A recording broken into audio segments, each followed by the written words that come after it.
Amma ba'du, kita lanjutkan fase satu persatu. Itu bukan makomat, itu ketetapan. Ingat nanti disebut makomat ya. Kalau makomat itu derajat kan. Nah, nanti orang ngamalinnya puasa terakhir aja katanya. Ya, bukan. Itu sunatullah. Memang Ramadan itu dibagi 3 fase. Ya. Rahmat, maghfirah, akhirat amalannya. Itu 3. Jangan lupa itu. Nah, jadi kita ngamalinnya itu jelas diilmui gitu. Ya. Enggak awam lagi. Kan berulang dong ingatkan itu dari dulu. Ya. Masih juga sama aja amalannya ya. Nah, itu ya.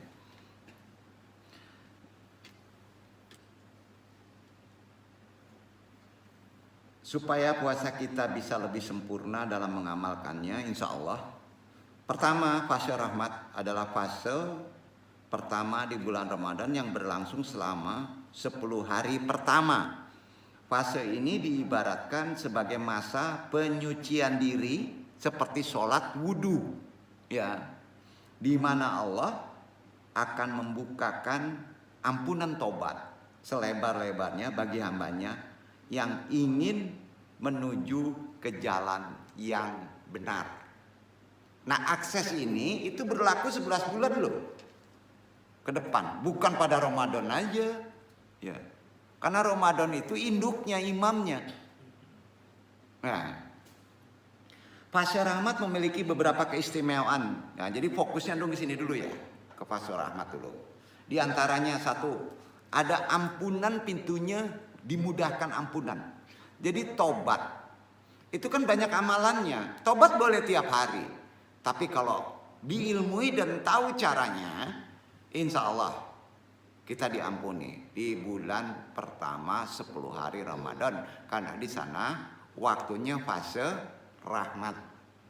Ya, nah, di fase ini Allah Subhanahu wa Ta'ala akan memberikan kesempatan kepada kita sebagai hambanya untuk bisa memohon ampunan atas dosa-dosa yang telah kita lakukan.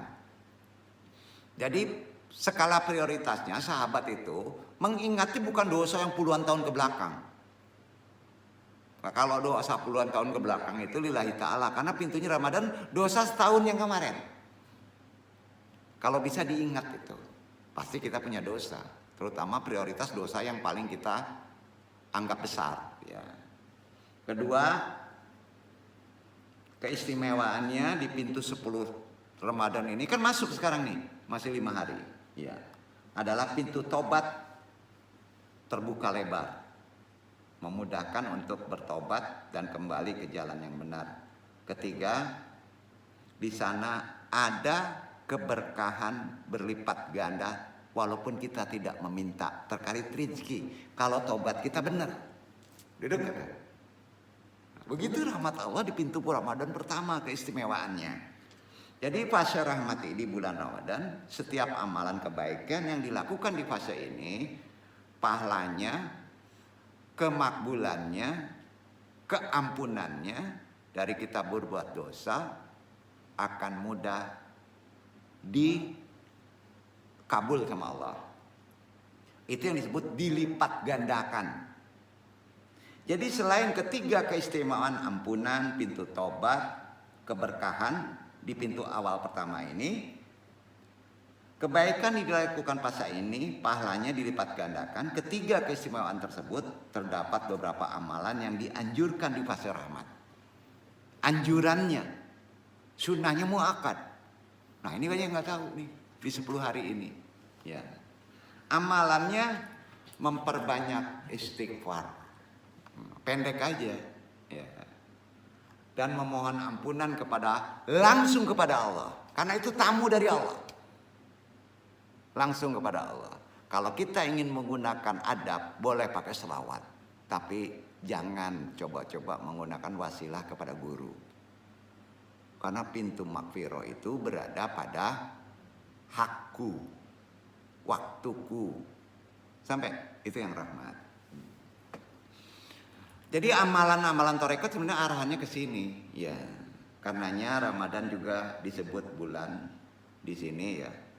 Ini memasuki yang kedua sebetulnya. Dong sitir sedikit, ya. Di samping bulan ampunan, bulan rahmat, disebut bulan Al-Quran. Udah masuk kedua nih. Ya, bulan Maghfirah itu bulan Al-Quran.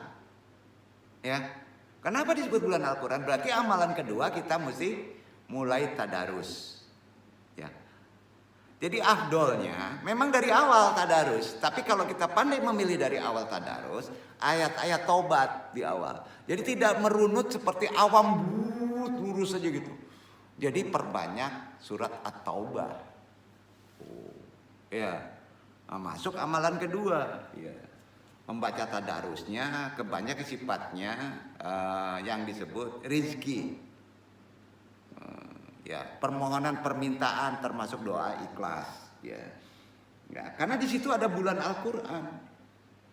Kalau yang dimaksud bulan Al-Quran adalah bulan diturunkannya Al-Quran. Semua ulama sepakat itu kan di Ramadan.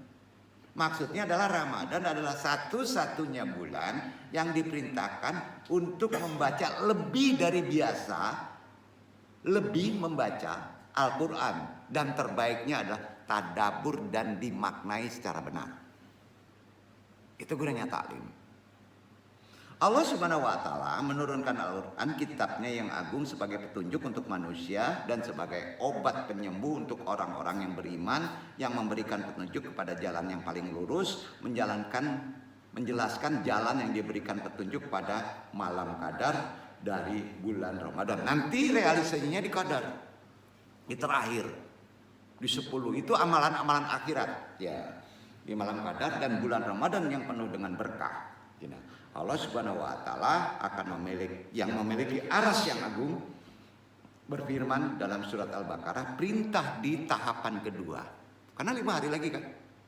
Dasar dalilnya Al-Baqarah ayat 185, dibaca ikhwan. Gitu guys.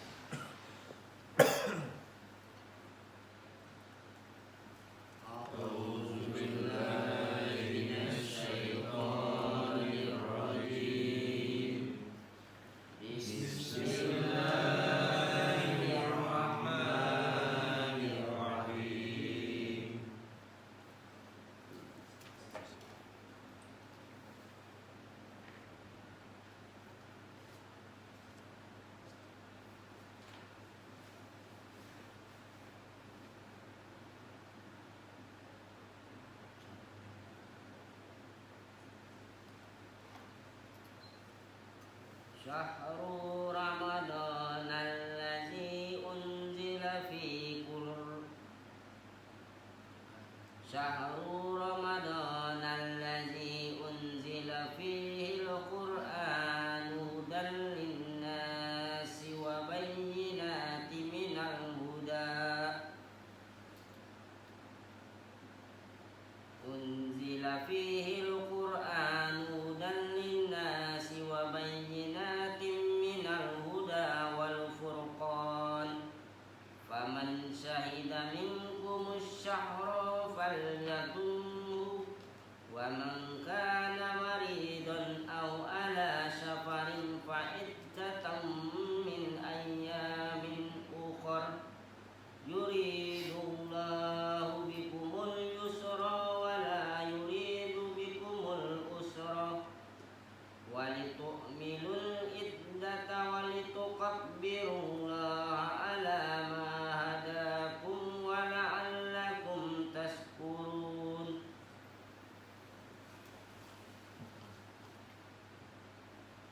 Beberapa hari yang ditentukan itu ialah bulan Ramadan, bulan yang di dalamnya diturunkan permulaan Al-Quran sebagai petunjuk bagi manusia dan penjelasan-penjelasan mengenai petunjuk itu, dan pembeda antara yang hak dan yang batil. Karena itu, barang siapa di antara kamu hadir di negeri tempat tinggalnya di bulan itu, maka hendaklah ia berpuasa pada bulan itu. Dan barang siapa sakit atau dalam perjalanan lalu ia berbuka, maka wajiblah baginya berpuasa sebanyak hari yang ditinggalkannya itu pada hari yang lain. Allah menghendaki kemudahan bagimu dan tidak menghendaki kesukaran bagimu, dan hendaklah kamu mencukupkan bilangannya dan hendaklah kamu mengagungkan Allah atas petunjuknya yang diberikan kepadamu supaya kamu bersyukur. Nah, jadi itu jelas. Mudah-mudahan Allah memberkahi kita semuanya karena sifat bulan Ramadan yang diturunkan di dalam Al-Quran menetapkan apa yang ada setelah dibuat huruf fa. Maka barang siapa menyaksikan, wajib hukumnya puasa. Kita kan menyaksikan bulan Ramadan masih hidup, ya, nggak ada ampunan. Arti ampunannya kalau kita batal harus diganti di bulan lain, ya. Nah, ini memberikan faedah sebab asbab, yaitu bahwa sebab dipilihnya Ramadan sehingga menjadi bulan yang diwajibkan puasa karena di dalamnya diturunkan Al-Quran. Karena Al-Quran memerlukan kebersihan. Konteks kekotoran itu salah satunya adalah banyak makan, banyak zina. Kita mengobati bulan itu diperintahkan supaya menjadi seperti malaikat. Ya, nah ini maksudnya dalam konteks Tuhan ini. Ya. Setelah itu amalannya sudah jelas. Ya, di yang kedua ya, yang kedua ada sholat sunnah. Umumnya disebut sholat tarawih. Nah, hati-hati nih. Tarawih itu sebetulnya menurut fase itu yang paling afdol muakkadnya itu fase kedua. Jadi kalau antum mewajibkan diri harus full 30 hari sholat tarawih itu kurang tepat. Karena Nabi tidak full sholat tarawih 30 hari. Paham? Karena di awal-awal beliau tarawih, tapi kemudian dia tarawih di rumah. Paham ya? Karena itu sifatnya tahara person. Paham gak nih? Ya. Yang full itu jangan bolong ya.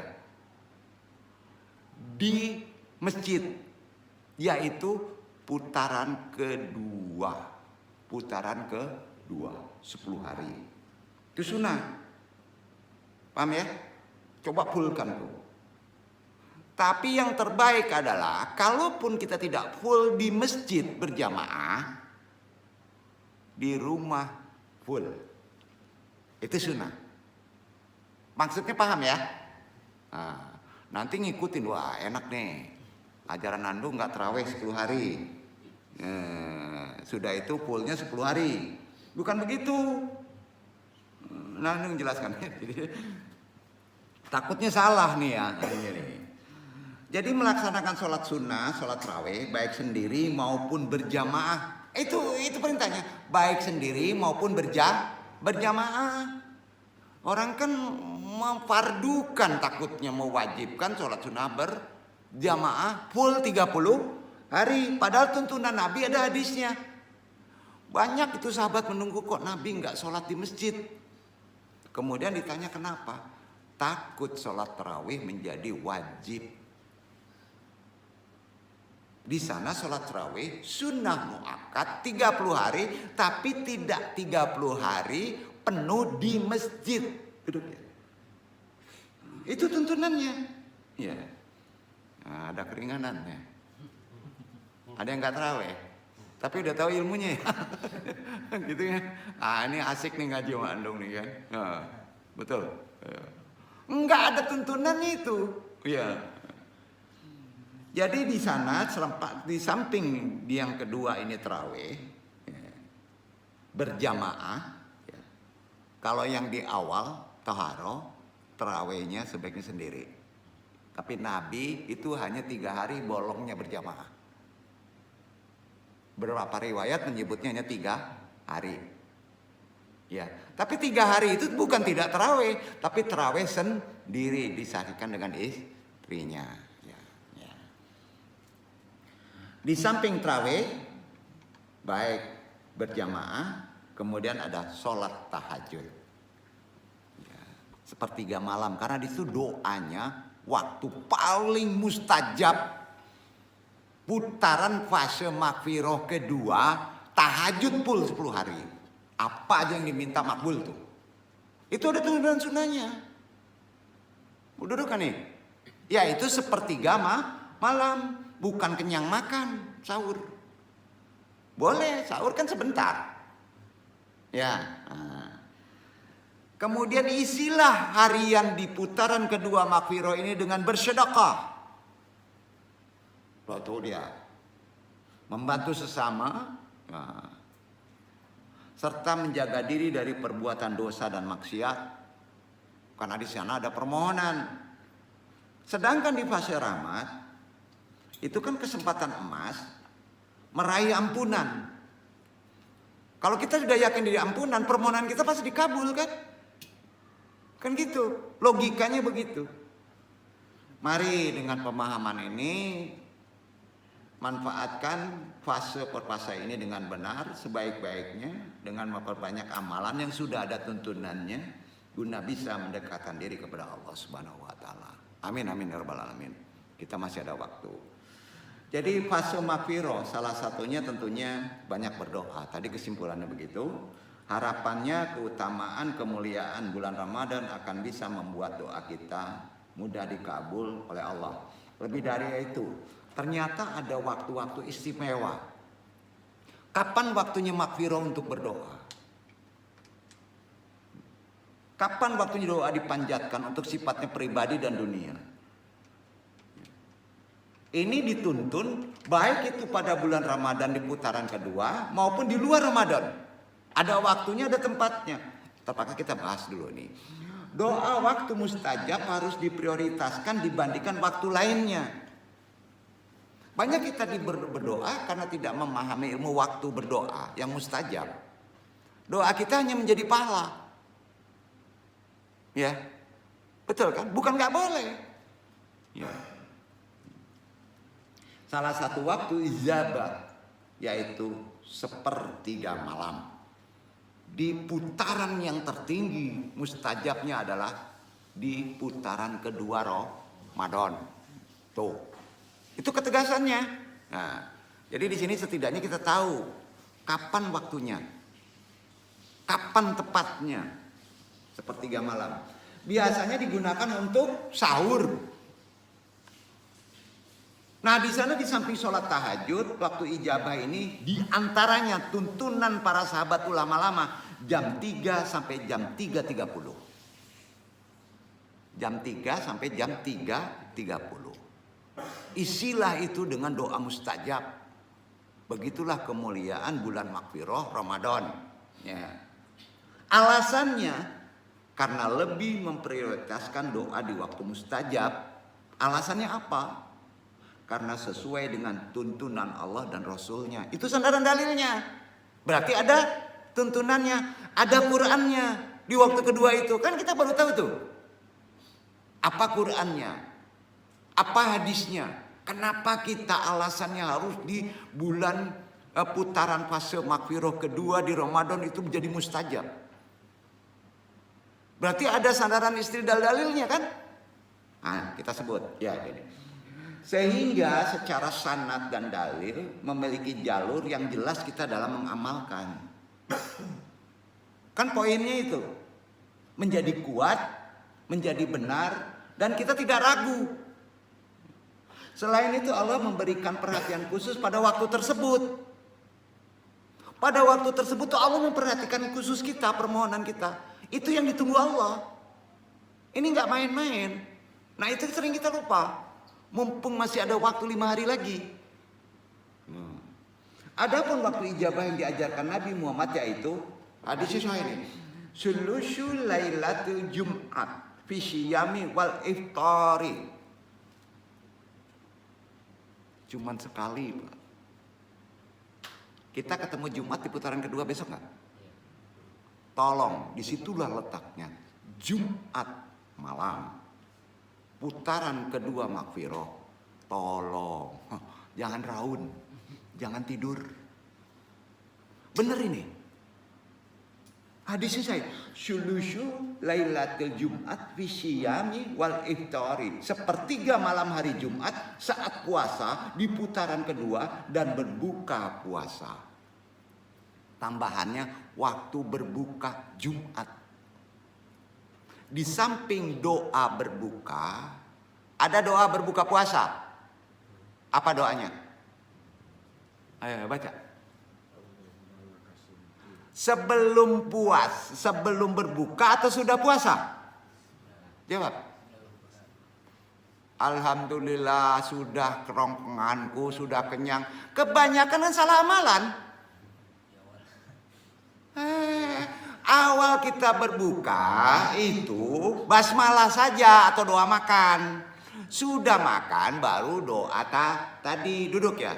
Pertanyaannya, lengkapi berbuka waktunya. Sampai malam itu sempurna. Tahu hakikatnya. Selesaikan azannya sampai la ilaha illallah bismillahirrahmanirrahim. Batalkan. Oh, Allah belum sampai Allahu Akbar, air udah sampai sini. Itu ilmunya. Itu jadi gunanya kita taklim. Dan itu ada tuntunan sunnahnya. Sabar, jangan tergesa-gesa. Dia lapar kan. Baru Allahu Akbar masih terlihat. Sempurnakan malam itu ada di Quran, itu udah pernah ngebahas. Ya, setelah la ilaha illallah baru batalkan. Setelah dibatalkan sholat dulu. Setelah sholat kenyangkan perutmu. Gitu aturannya. Iya. Maka sehat itu. Allahu Akbar, samber tuh, ya. Udah pas sholat gimana? Udah kekenyangan kan?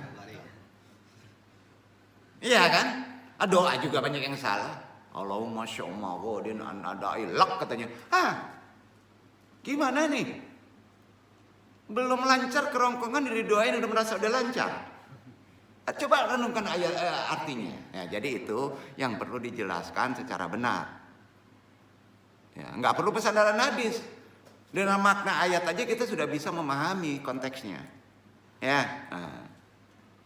Sulusul lailatul Jumat bisyami wal iftari. Artinya bukan 10 hari itu tidak berfaedah, makbulnya kita berdoa, tapi yang terbaik adalah hari Jumat karena ada sandaran dalilnya. Sepertiga malam hari Jumat saat puasa di putaran kedua dan berbuka puasa Jumat. Berdoalah, mintalah, nggak perlu diajarin. Ya. Waktu mustajab lainnya ada. Ainda sujudi fi sholati. Waktu kapan tuh? Sujud. Bainal adani wal iqomati. Ya, walailatil qadri wa badal salati fardu. Nah, saat sujud dalam sholat, ya, antara azan dan iqamah, malam Lailatul Qadar dan setelah sholat fardu, duduk. Itu mustajab lainnya, jadi nggak perlu dijelasin deh, ya. Umumnya pada waktu tersebut dilakukan sholat tahajud. Nah, dan sepertiga malam memiliki dalil Qur'annya. Ini dalil Qur'annya. Mau tahu? Supaya kita jelas. Quran surat Al-Isra ayat 79 pendek dibaca, kemudian dilanjutkan ayatnya dari 79 ke ayat. Dibaca dulu 79. Dibaca dulu. Ada 2 ayat, ada 2 surah.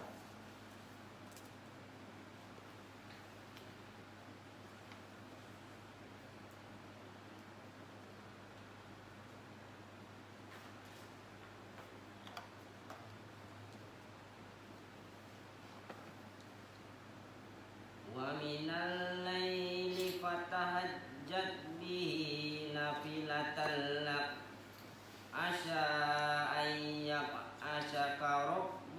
مقاما محمودا.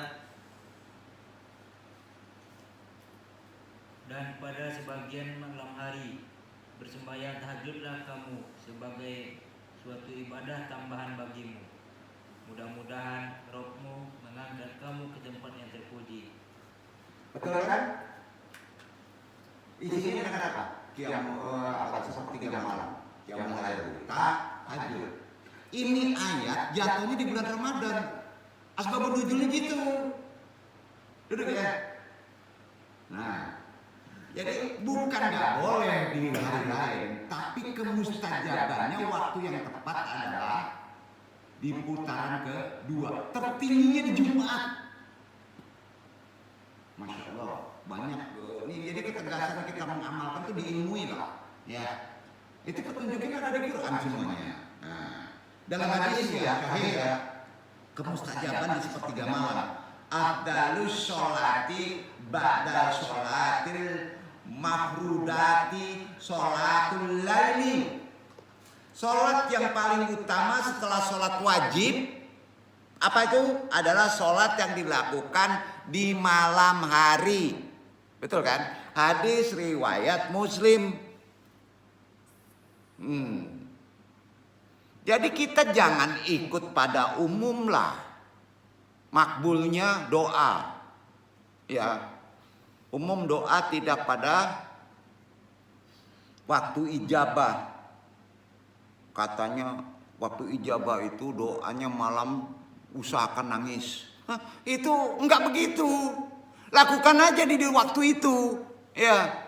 Saat waktu ijabah kebanyakan itu malah tidur. Jangan ikut umum nih. Ya, istiqosah katanya. Wah. Enggak, waktu ijabah itu apa yang ditunjuki berdasarkan dalil dan Quran. Nah, kalau amalannya kayak gitu berarti taklid kan? Nah, kalau di Andung bahasanya kalau taklid udah duduk di sini masih bodoh lah. Jahlun. Jangan. Ya, insya Allah enggak deh. Jadi waktu ijabah itu sulusul lailatil, sepertiga malam saat tahajud. Yang tertinggi Jumat putaran kedua bulan Maghfirah Ramadan. Paham ya? Jadi kalau ditanya kapan waktu mustajab udah tahu deh. Nunggu tahun depan. Jangan rugi. Rugilah. Rugi. Tapi tolong dalam adab berdoa jangan dikte Allah. Mintalah. Tapi jangan dikte Allah. Ya. Sesuai konstitusi yang dibawa Rasulullah, kita udah tahu. Contoh waktu doa Nabi Yakub. Doa Nabi Yakub. Ini sandaran dalilnya lagi supaya jelas kita tahu nih. Ya. Kisah anak Nabi Yakub yang pernah menemui Nabi Yakub di waktu duha. Agar dimintakan maaf kepada Robnya, Tuhannya, karena merekayasa wafatnya Nabi Yusuf.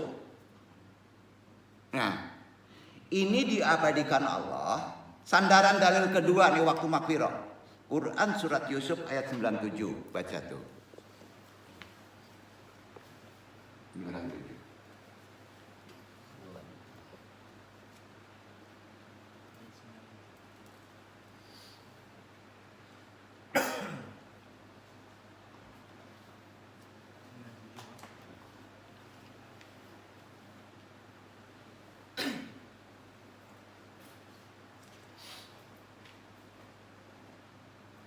Qalu ya abana astaghfir lana dzunubana inna kunna khasiin.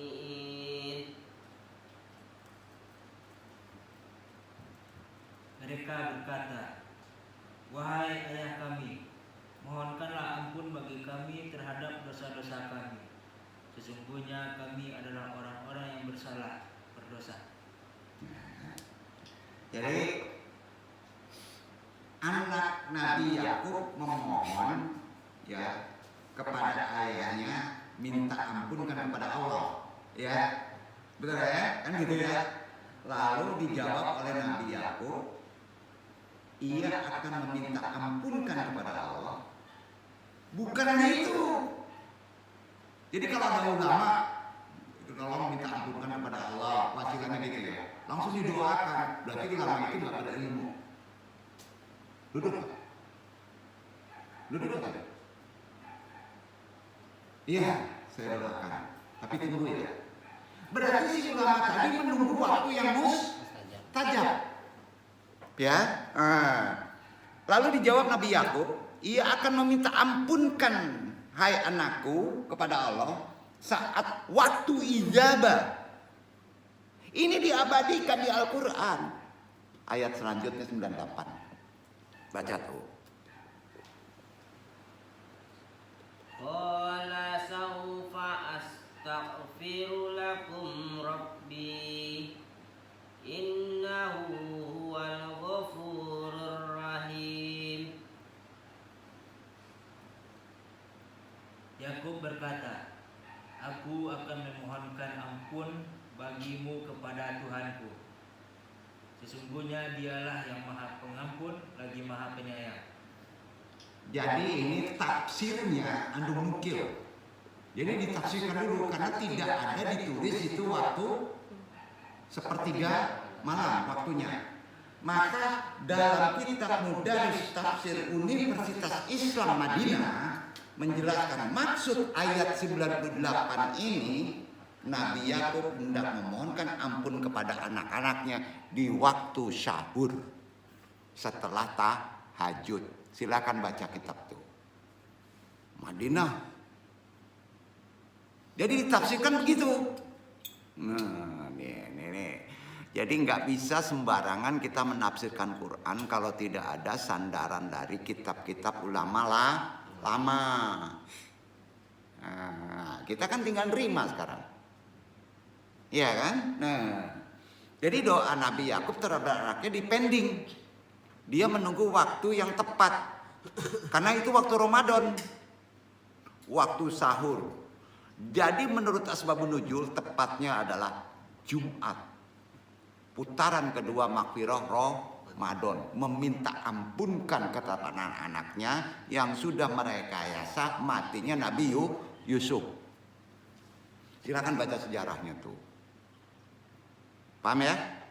Jadi di sini Andung jelaskan maksudnya supaya kita berdoa kita tahu mana prioritas yang bisa mustajab doa itu. Kan ilmunya begitu gunanya taklim kan?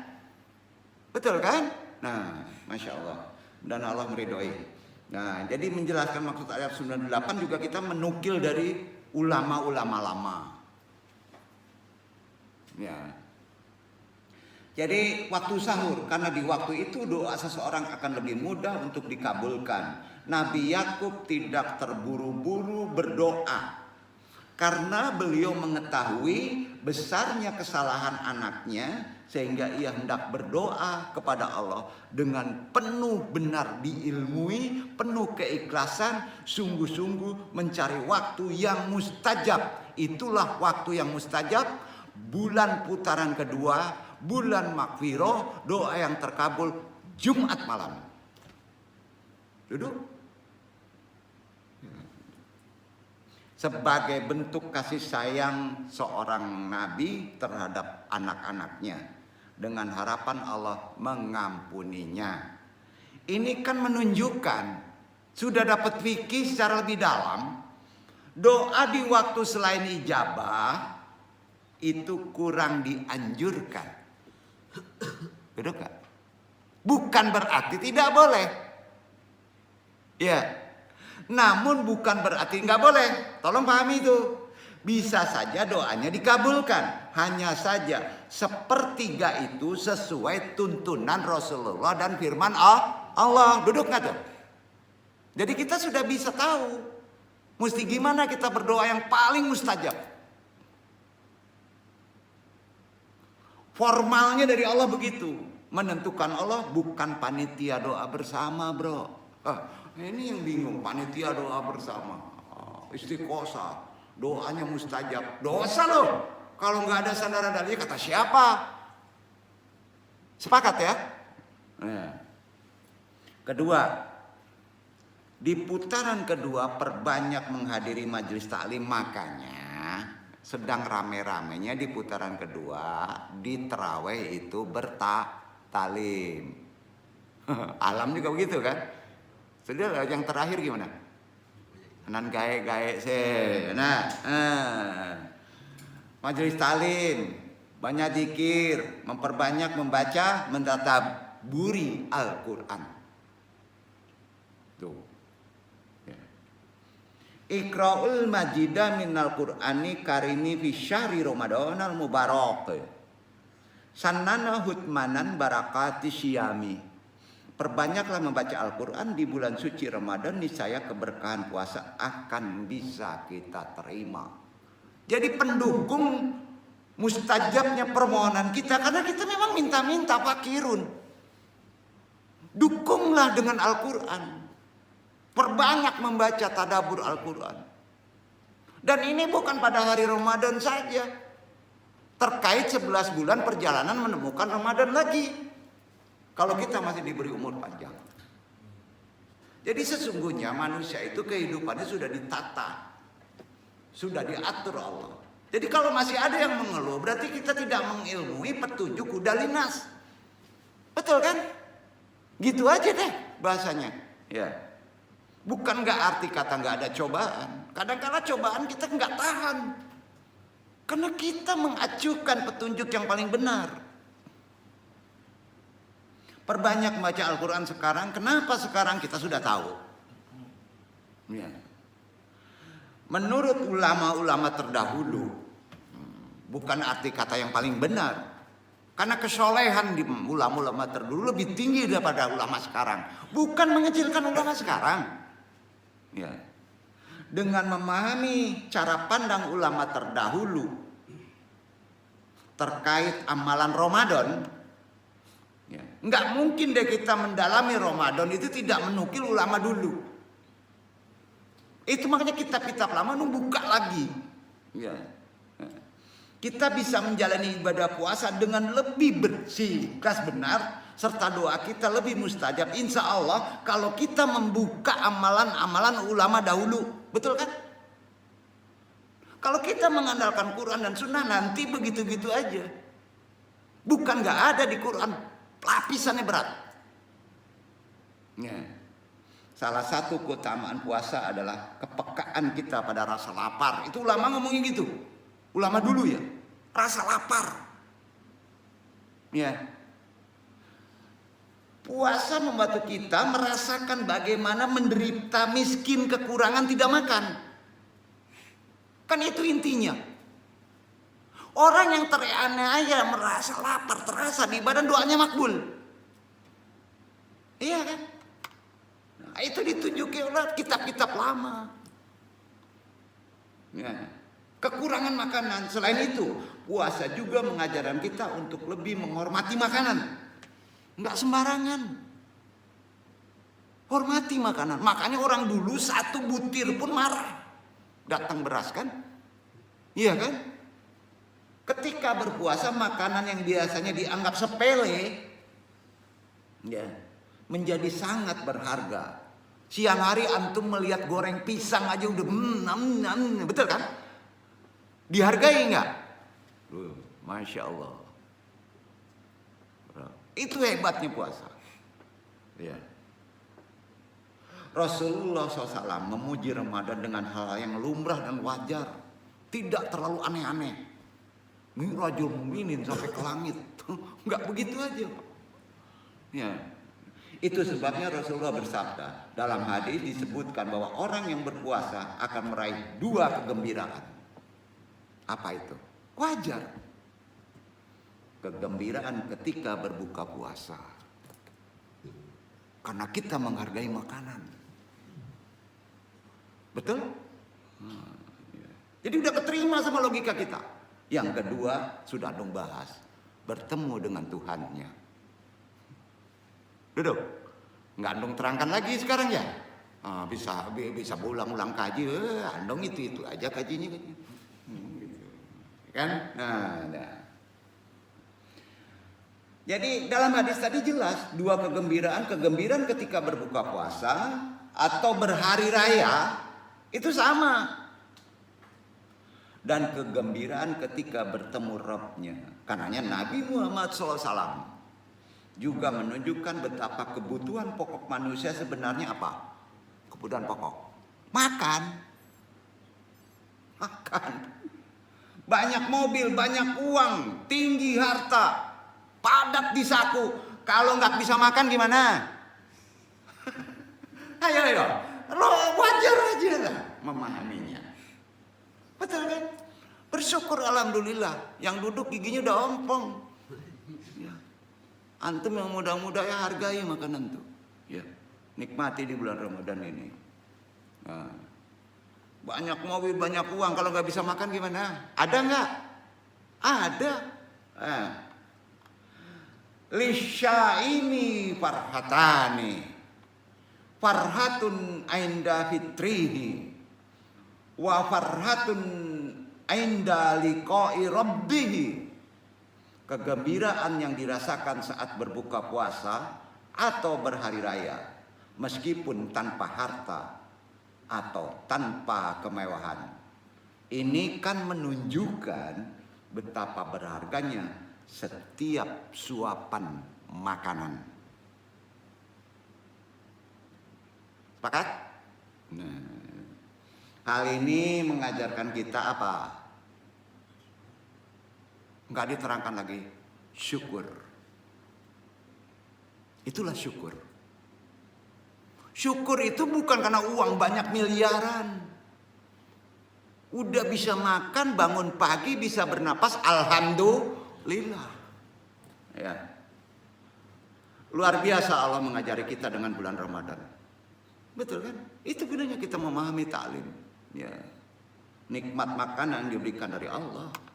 Banyak hikmah yang perlu kita renungkan. Karena itu tanda pertama keberhasilan menjalankan ibadah puasa Ramadan dengan bertaklim ini insya Allah sudah mulai terbuka. Karena yang disampaikan ini bukan kata yang duduk. Kata Quran ada tuntunannya jelas. Ya. Dengan mengutip berbagai hadis yang diabadikan oleh Imam Bukhari dan Imam Muslim, bagaimana puasa Ramadan dapat berfungsi sebagai perisai yang bisa melindungi umat Islam dari perbuatan dan perkataan yang tidak pantas. Seharusnya bisa kita amalkan. Asyamu huwa fish asyashidraw. Lidzalika yumkinu an yashaida syiyamul muslimina ala tijanubil af'ali wal aqwal alati yumkinu an tadura bil akhlaqi wal akhlaqi. Puasa itu pada hakikatnya perisai, tameng. Ibarat perang, kalau nggak ada tameng, babak belur kita. Nah. Karenanya puasa dapat membantu umat Islam untuk menghindari tindakan dan perkataan yang dapat merusak moral serta estetika kita dalam kehidupan. Seharusnya begitu. Makanya bagi antum yang sudah mendalami konsep puasa yang sebenarnya sulit untuk berkata sia-sia. Apalagi marah. Makanya Nabi bilang, kalau sudah keluar marah disediakan makanan. Nah ini kan perlu amalan. Untuk bisa sampai titik sini. Oh baca buku begitu aja. Bukan menyelesaikan yang ada di luar sana. Yang duduk pun tahu kan ada petunjuk dari guru-guru sebelumnya. Observasi, tadabbur Quran. Ya, bermanfaatlah hidup. Karena sisa hidup itu sebentar. Waktu sebentar. Ada bulan yang harus kita amalkan dengan sungguh-sungguh. Seriusi. Karena Ramadan itu tamu. Hargai, ikuti tuntunannya. Insya Allah hidup antum bahagia. Dunia wal akhirat. Bukan akhirat aja. Orang yang tengah menunaikan puasa itu dengan perisai yang telah ia raih, ia memiliki kemampuan untuk berlatih meninggalkan mencegah segala bentuk hal-hal yang kotor dan tindakan yang tidak memiliki arti. Bukan menahan lapar haus saja.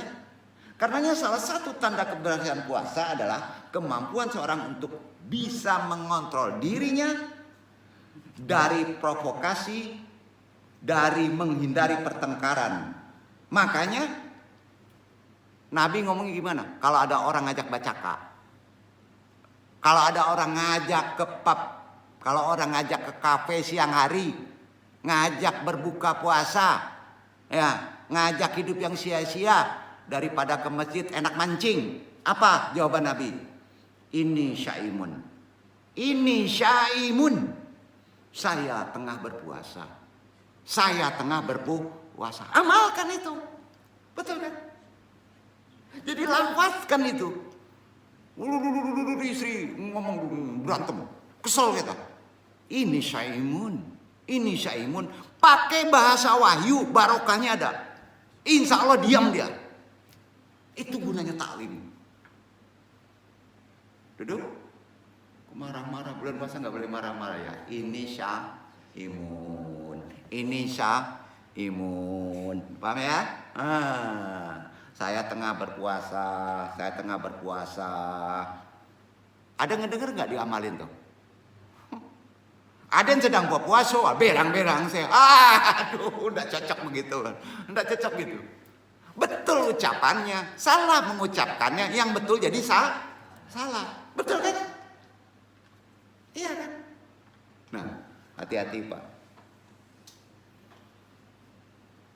Saya tengah berpuasa. Itu maknanya luar biasa barokah ucapan tadi. Karena itu hadis dan syahid. Banyak ulama menyampaikan, tapi nggak tegas pengamalannya. Ya. Sebagaimana puasa dapat mengajarkan kesabaran, pengendalian diri, perkara berat. Sabar itu berat. Ujiannya berat. Itu sebabnya aroma yang keluar dari mulut orang yang berpuasa, itu sambungan hadisnya. Aromanya apa? Meskipun secara fisik tidak menyenangkan baik diri maupun orang lain, tapi di mata Allah apa? Lebih wangi dibandingkan parfum kasturi. Betul kan? Nah, fa inna ladina aftaru ala syamihim kanat as-sinatuhum warihu afwahahum indallah atyabu min rihil miski. Itu kata Nabi. Maka sungguh orang-orang yang menunaikan puasa dengan benar, lisannya, aroma yang keluar dari lisannya dinilai oleh Allah lebih wangi, lebih semerbak dibandingkan dengan parfum kasturi, walaupun secara person nggak nyenangkan. Betul kan? Tapi di mata Allah itulah lebih tinggi dari parfum kasturi. Begitu barokahnya puasa. Disinilah pentingnya bertaklim, memahami konsep puasa. Selama menjalankan puasa Ramadan dengan penuh kesadaran, dengan penuh ketulusan sebagai salah satu upaya untuk bisa meraih sebenar-benar puasa itu sampai titik ruhani spiritual yang benar. Wa ada apa? Yumkinuna an-nujira anil purasa allati manaha hahallahalana. Yumkinuna listifadatu minha ala afdali wajhin. Wa yumkununa takhyiru anfusina nahwil afdali. Kita bisa menunjukkan bahwa kesempatan yang Allah berikan kepada kita, kita bisa memanfaatkan dengan sebaik-baiknya. Kita bisa merubah diri menjadi lebih baik, insya Allah, kalau puasa kita mengikuti tuntunannya secara benar. Bisa berubah diri. Dan efeknya 11 bulan berubah diri. Baik kesehatan, baik ucapan, baik karakter, baik rizki. Yakin gak itu? Nah, itu sebabnya fadilah. Artinya keutamaan bulan suci Ramadan. Momentum untuk bisa merubah diri yang lebih baik akan bisa direalisasikan. Bisa. Jangan pesimis. Akan bisa direalisasikan, akan bisa tercapai. Ini mengingatkan kita semua tentang esensi sejati puasa Ramadan, yang tidak hanya terbatas pada menahan lapar dan dahaga saja, tetapi juga tentang peningkatan kualitas diri menuju kebaikan yang lebih besar.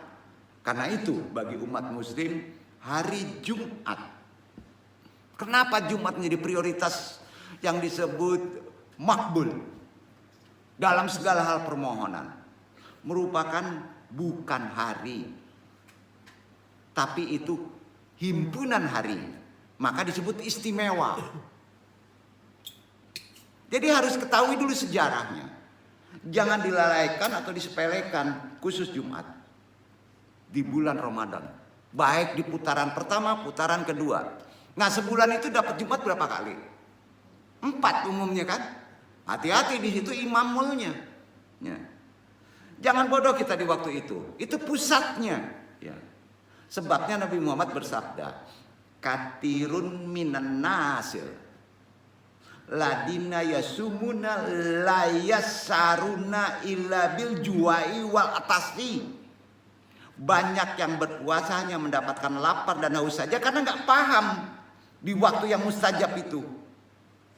Pasalnya banyak amalan-amalan yang jika dikerjakan pada hari Ramadan, wabil khusus imamnya hari yaitu Jumat, di sana ada keberkahan dan pahalanya berlipat ganda. Bukan arti lain hari lain tidak ada. Salah satu amalan yang paling istimewa di hari Jumat adalah ibadah sholat Jumat khusus di bulan Ramadan yang hanya dikerjakan kaum laki-laki. Namun meski sholat Jumat hanya bisa dilakukan oleh kaum laki-laki, ingat, kaum hawa, kaum wanita juga bisa mengerjakan amalan lain pada hari Jumat. Ya, di antaranya kata Nabi, perbanyak sholawat. Waktu kita sedang sholat Jumat, istri di rumah sholawat. Ya, sudah itu sodako, membaca surat Al-Kahfi. Nah, tolong tunjuki itu istri, khusus di bulan Ramadan. Nah, ya, dan masih banyak amalan yang disunahkan untuk kaum hawa kalau kita sedang berjamaah sholat Jumat. Lantas bagaimana sebenarnya sejarah dari hari Jumat itu sendiri? Kenapa menjadi mustajab hari ini? Innama khalaqallah illa kamsyata ayamin wa akhiruha yaumul Jum'at fakulu matama muhfahu iyadat takwim wa itami wa huma yusama zamia. Sejarahnya kita pahami ya. Sebetulnya hari yang dibuat Allah ada 5. 7 gimana nih? 5 sama dengan rukun sholat. Waktu Allah itu kan 5. Sama itu hari. Enggak 7 Pak. Dan bukan juga 6. 6 itu himpunan 5. Disebut jami. Jami berubah kata Jumat. Jadi Jumat itu evaluasi dari 5 tadi. Isnan, Syalasa, Arba'ah, Kamis. Ya kan itu. Ahad dulu. Ahad, Isnin, Selasa, Arba'ah. Kamis, ya 5. Jumat ini kumpulannya. Itu disebut evaluasi. Jadi kalau menyebut masjid jami, masjid besar, tidak tepat. Karena arti jami secara makrot bahasa adalah evaluasi dari 5 hari yang ditentukan Allah. Duduk. Robah tuh, masjid jami, masjid evaluasi. Itu artinya yang besar itu akbar. Apa?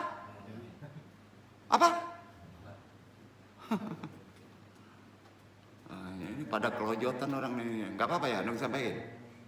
Anu menyampaikan apa yang sebenarnya. Berebut jadi masjid jami. Padahal masjid jami itu berat loh. Masjid jami, masjid yang bisa mengevaluasi.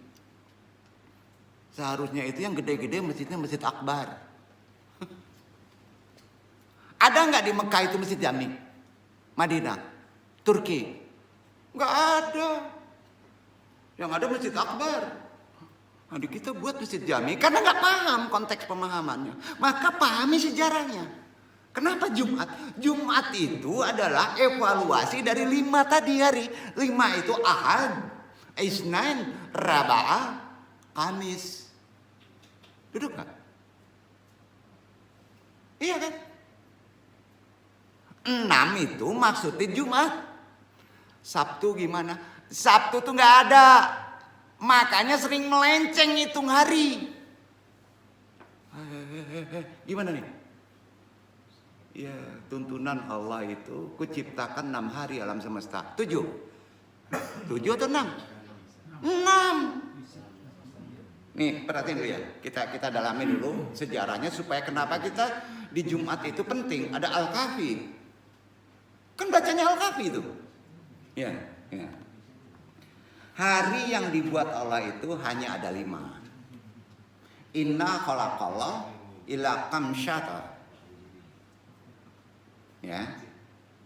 Finishnya fakula matama tamamu fahu idadatu takwim. Finishnya itu Jumat. Ya.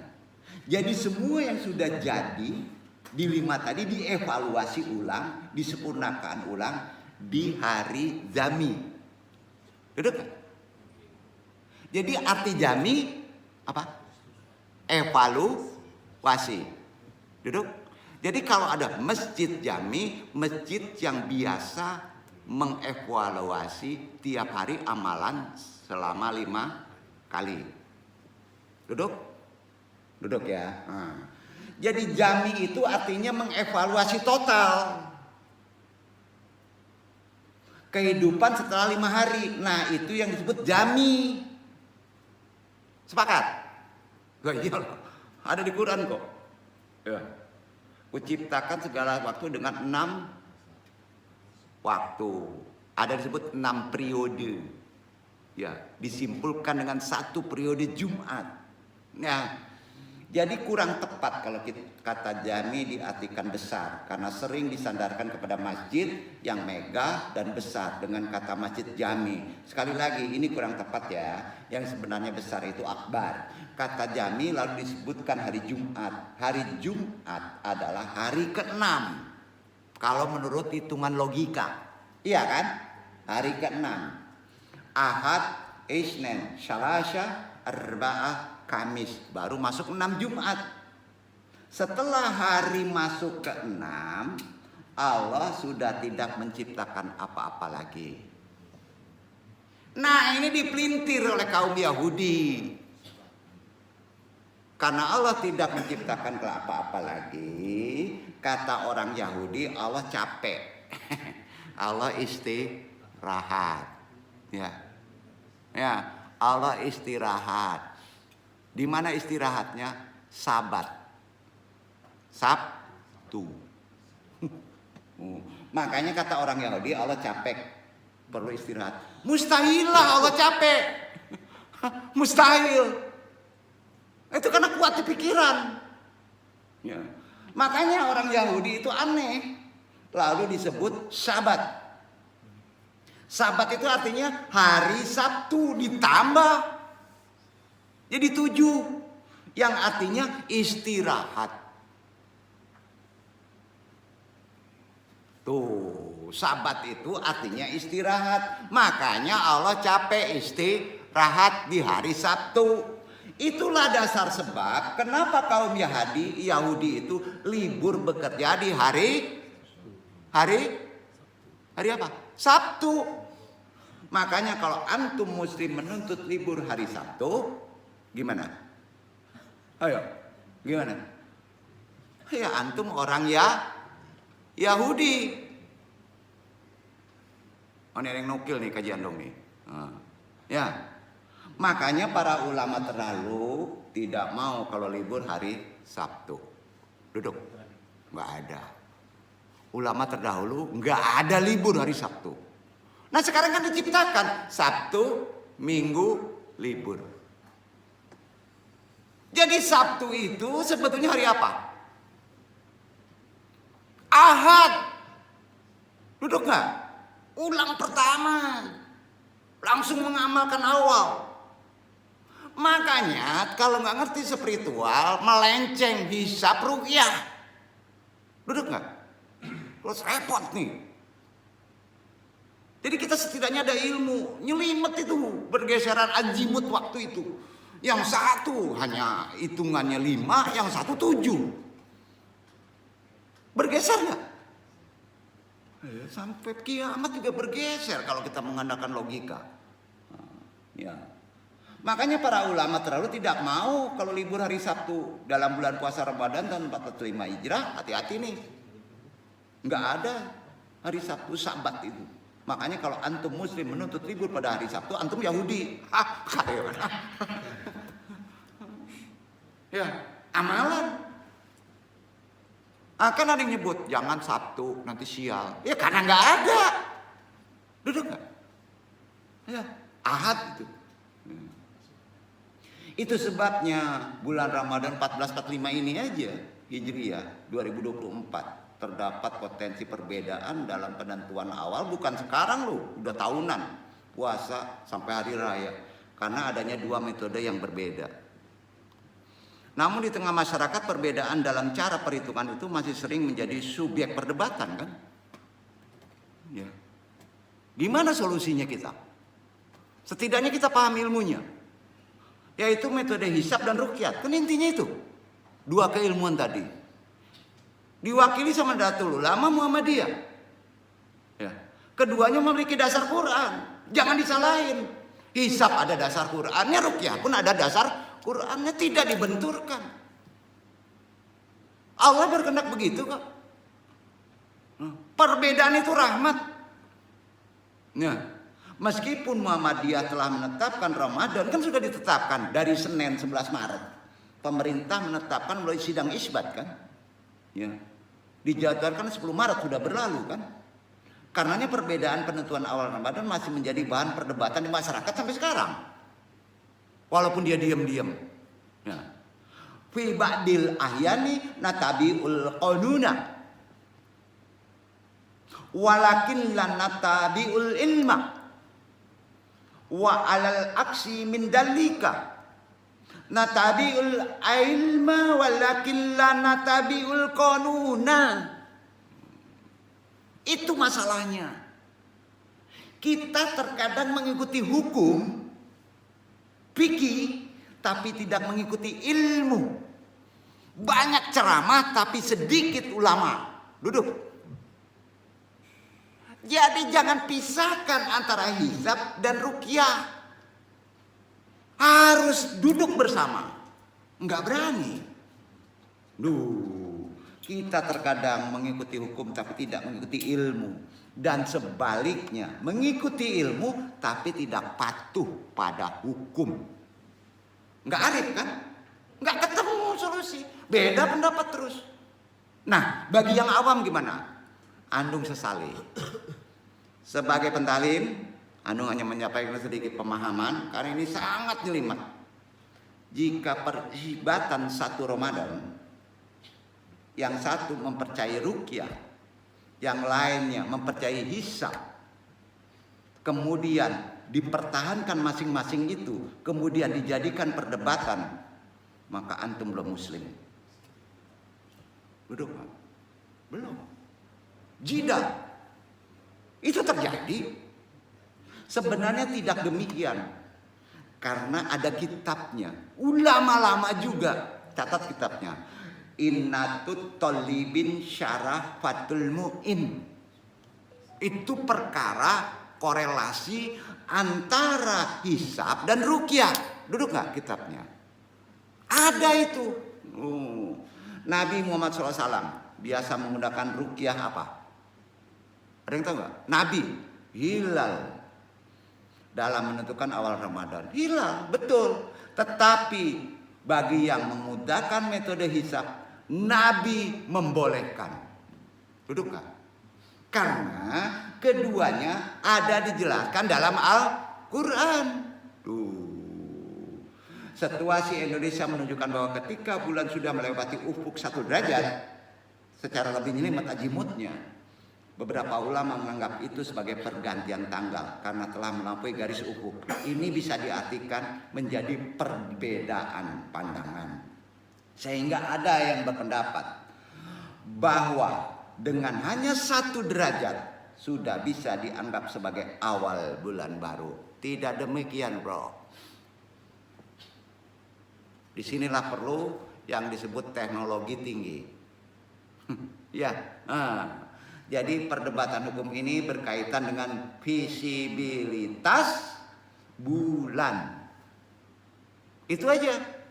Dan bagaimana hukumnya jika belum terlihat? Ini telah menjadi perdebatan di kalangan ulama sejak dulu, udah lama. Dan itu tidak masalah untuk kita. Jangan dipermasalahkan bulungan khilafiyah.